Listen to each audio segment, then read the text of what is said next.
as a target, we're working with everyone possible on the planet. We are not country specific, sector specific. Our strength is our cluster. Cluster is where we bring all the industries related to one sector together. And verticals are all the companies that make various components of that particular sector. A great example is, of course, the mobile phones that all of us cannot live without. From the camera lens module to the screen, the Li battery, to the haptic engine, the whole 9 yards. Again, in one cluster. That's what we call vertical. Horizontal is where I play a larger role as a HRD minister. Is that it's education, specialized programs, lifelong learning like skill development, testing, certification, everything coming into one cluster. That is what makes again Andhra Pradesh very unique. So a lot of clusterization, close to 15 clusters are already operational. We have a very strong position. Like 50% of India's air conditioning comes from Andhra Pradesh. Very strong position. Medical devices manufacturing made in India. Again, Visakhapatnam has a very strong role to play in it. So across various sectors, we are open to doing business. You will hear about it quite in detail during our partnership summit and post our partnership summit.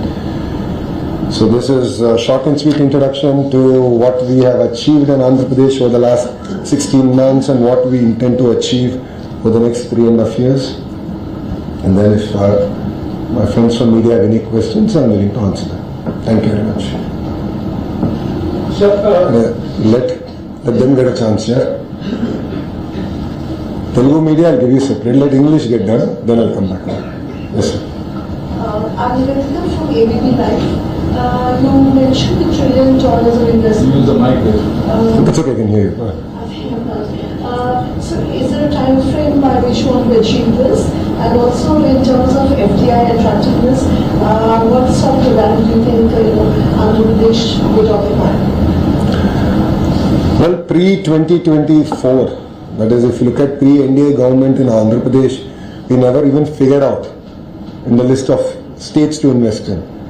And FDI was, distant. I mean, we were not even relevant. From there to being like attracting the single largest FDI investment in Indian history, to looking at ArcelorMittal now coming in and various other investments coming in. So $1 trillion is a target that we've given ourselves for the next 5 to 7 years. And these are firm commitments. So let's take ArcelorMittal as an example. It's about close to about 1.2 lakh crore investment. It will get invested over 3 phases over 7 years. Google is $15 billion, it will get invested over 3 years. So different companies given the sector have different time frame, but these are all firm commitments. These are not paper companies. That's the clear target. So we are open to FDI investment. While FDI investment is very important for India and for Andhra Pradesh, I believe that homegrown entrepreneurs are equally, if not more important. So for me, it's not just about attracting the next billion or trillion. It's also about ensuring that a small, medium entrepreneur of India also succeeds in Andhra Pradesh. So for me, a mushroom processing unit is as important as a Google data center. So that's what makes again Andhra Pradesh very unique. Right. Sir, Vizag has already attracted Google. Now the CII summit is also happening over there at Vizag. What would be the module for this? What kind of module is the state government following, and what for the other districts? The Vizag is had become the hub for investments. What are the abilities for other districts? No, I think the right word you should use is Andhra Pradesh has become the hub for investment. See, please understand that clusterization is our approach. So if you look at it, Kia is in Anantapur. So automotive hub is Anantapur. Renewable energy hub is North Anantapur and Karni. In the same zone, we have cement hub. Electronics manufacturing hub is between Kadapa and Chittoor. I'm talking about those 12 districts. So Kadapa and Chittoor. Nellore already is a very diversified manufacturing hub, and we are continuing to double down on the Nellore ecosystem. Prakasam is the entire compressed biogas ecosystem coming in there. If you look at Amravati, of course the capital is there, all the regulatory bodies are putting up their offices, the new capital city is getting built, but quantum ecosystem is coming in. It's not just about bringing a quantum computer. We are going about chasing the entire manufacturing ecosystem of quantum and next generation quantum. the entire curriculum, the education, the vertical horizontal integration.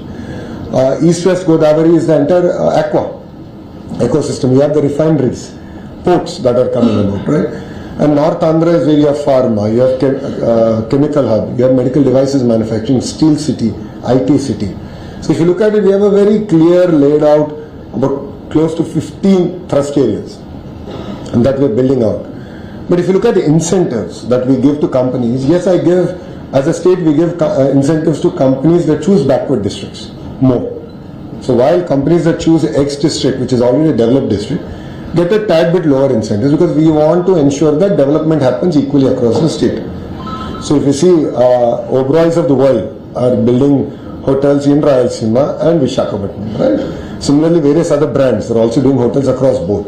Like that, we're attracting companies. I mean, Kuppam, the Chief Minister's own constituency, has attracted substantial investments that it has never seen. And the reason is because it's on the axis of Chennai-Bangalore, the industrial corridor, the road connectivity. It made all the difference. So we are double down on that.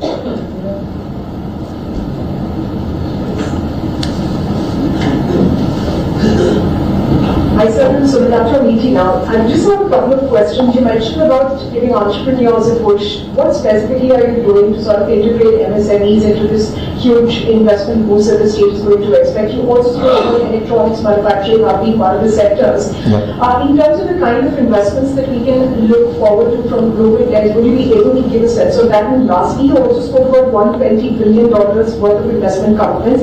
How much of these commitments could come from, neighboring countries as far as India is concerned, for instance, China, Vietnam? So your first question was around MSME. Sorry, I don't have a pen. We're in a digital age era, so I'm not going to write it down. Can I borrow a pen, please? Thank you. So first was about MSME. Sorry, your second one was global breakup, and third one was neighboring. Okay. So regarding MSMEs, right? So we've restarted our entire startup ecosystem. Last 5 years was the bad 5 years for our state, and you know why. So we've restarted our entire ecosystem under the name of Ratan Tata Ji. So it's called the Ratan Tata Innovation Hub, which is based out of Amravati, and there are nodes that go to close to 5 nodes that go to the important districts. There we have specific programs for MSMEs. And we are working with various other organizations, including CI and so on and so forth, on how do you take a 5,000 rupee business and make it a 50,000 rupee business? How do you make a 50,000 rupee business to a 5 lakh rupee business? This is possible when you have mentoring, number one. Number two, when you have educational institutions who are giving a lot of input to the entrepreneurs who are based out of there. So each of these have entrepreneurs leading it. There's next generation entrepreneurs who are part of it. We have educational institutions that have tied to it, and we are in the process of course, raising the money required to also nurture and invest in these startups. So we sort of rebuilding that entire ecosystem, and that's something that we've done. Where greater impetus is there to MSME. First, second, I think we're one of the very first states, one of the very few states where every assembly constituency we have an MSME park. It was yesterday that the Honorable Chief Minister launched the entire initiative. I think phase 1, close to 58 constituencies is where we have an MSME park. Just focus on MSME. So it's about someone who needs 500 square yards to about an acre. So these are and they create maximum number of jobs. So we totally understand that. And it's also aimed at promoting local entrepreneurs. So these MSME parks are about entrepreneurs in that particular constituency, or entrepreneurs from other constituency who want to be part of that ecosystem, that cluster. So MSMEs, it's very close to our heart. When in spirit, we're actually implementing our MSME outlook. In terms of investments, that's between domestic and global. I would request you to give me 2 more days. This is merely a curtain raiser. I won't be able to. The entire movie will only get played out on the 14th and 15th. Sir, 120 billion thodi teaser hai na yaar. You're asking a lot more. In terms of neighboring countries, under the leadership of our Honorable Prime Minister, Shri Narendra Modi ji, relationships have substantively improved, and we are seeing a lot of focus now coming back. into sectors, especially in electronics. That's very, very good news. It's very, very important to build the entire component ecosystem, and that's something that's again very close to our heart in Andhra Pradesh. So if you look at it, we already have TCL and various other companies that we got in our third term, which is between 14 and 19. TCL is one of the world's largest TV panel manufacturers, and they're doing exceptionally well in the ecosystem that we have built. But we can do a lot more. That's just the beginning again. So again, just give us some more time. Give us 48 hours and you'll hear it out.